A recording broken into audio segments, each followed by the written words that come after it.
মহাকাশ গবেষণা সংস্থা নাসার বরাত দিয়ে সামাজিক যোগাযোগ মাধ্যমে সম্প্রতি একটি তথ্য ব্যাপকভাবে ছড়িয়ে পড়েছে, যেখানে দাবি করা হচ্ছে একটি ভয়ানক গ্রহাণু পৃথিবীর দিকে ধেয়ে আসছে এবং এটি পৃথিবীর কক্ষপথে থাকা স্যাটেলাইটগুলোর মাত্র 22,000 মাইল দূর দিয়ে অতিক্রম করবে। এতে করে এটিকে সম্ভাব্য বিপজ্জনক গ্রহাণু হিসেবে আখ্যা দেওয়া হয়েছে বলে বিভিন্ন অনলাইন পোস্টে উল্লেখ করা হয়। ঘরে বা ইন্ডাস্ট্রিতে ম্যাগনেস্টার কেবলস, বিশুদ্ধ কপারের নিরাপদ কেবলস, আপনার নিরাপত্তার সঙ্গী।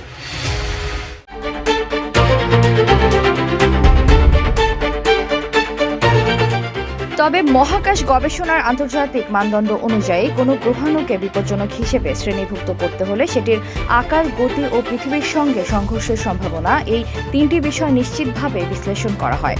কেবলমাত্র কাছ দিয়ে অতিক্রম করলে সেটিকে সরাসরি বিপজ্জনক বলা হয় না। HPL UPVC pipe and fittings, শক্ত, মজবুত ও দীর্ঘস্থায়ী, এক পাইপে জীবন পার। বিশেষজ্ঞদের মতে পৃথিবীর নিকট দিয়ে প্রতিদিনই অসংখ্য ক্ষুদ্র ও মাঝারি আকারের গ্রহাণু অতিক্রম করে, যার বেশিরভাগই কোনো ধরনের ঝুঁকি সৃষ্টি করে না। নাসাও নিয়মিতভাবে এসব নিয়ার আর্থ অবজেক্টস পর্যবেক্ষণ করে থাকে এবং সম্ভাব্য হুমকি থাকলে তা আগে থেকে জানিয়ে দেয়।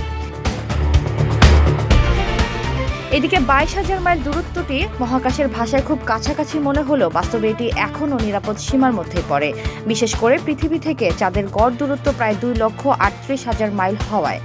বর্তমানে আলোচিত এই গ্রহাণু নিয়ে নাসার পক্ষ থেকে কোনো আনুষ্ঠানিক সতর্কতা বা জরুরি ঝুঁকির ঘোষণা পাওয়া যায়নি।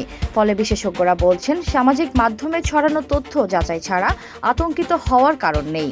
তবে মহাকাশ সংস্থা নিয়মিত পর্যবেক্ষণ অব্যাহত রেখেছে এবং ভবিষ্যতে কোনো বাস্তব ঝুঁকি তৈরি হলে তা আনুষ্ঠানিকভাবে জানানো হবে বলে জানানো হয়েছে।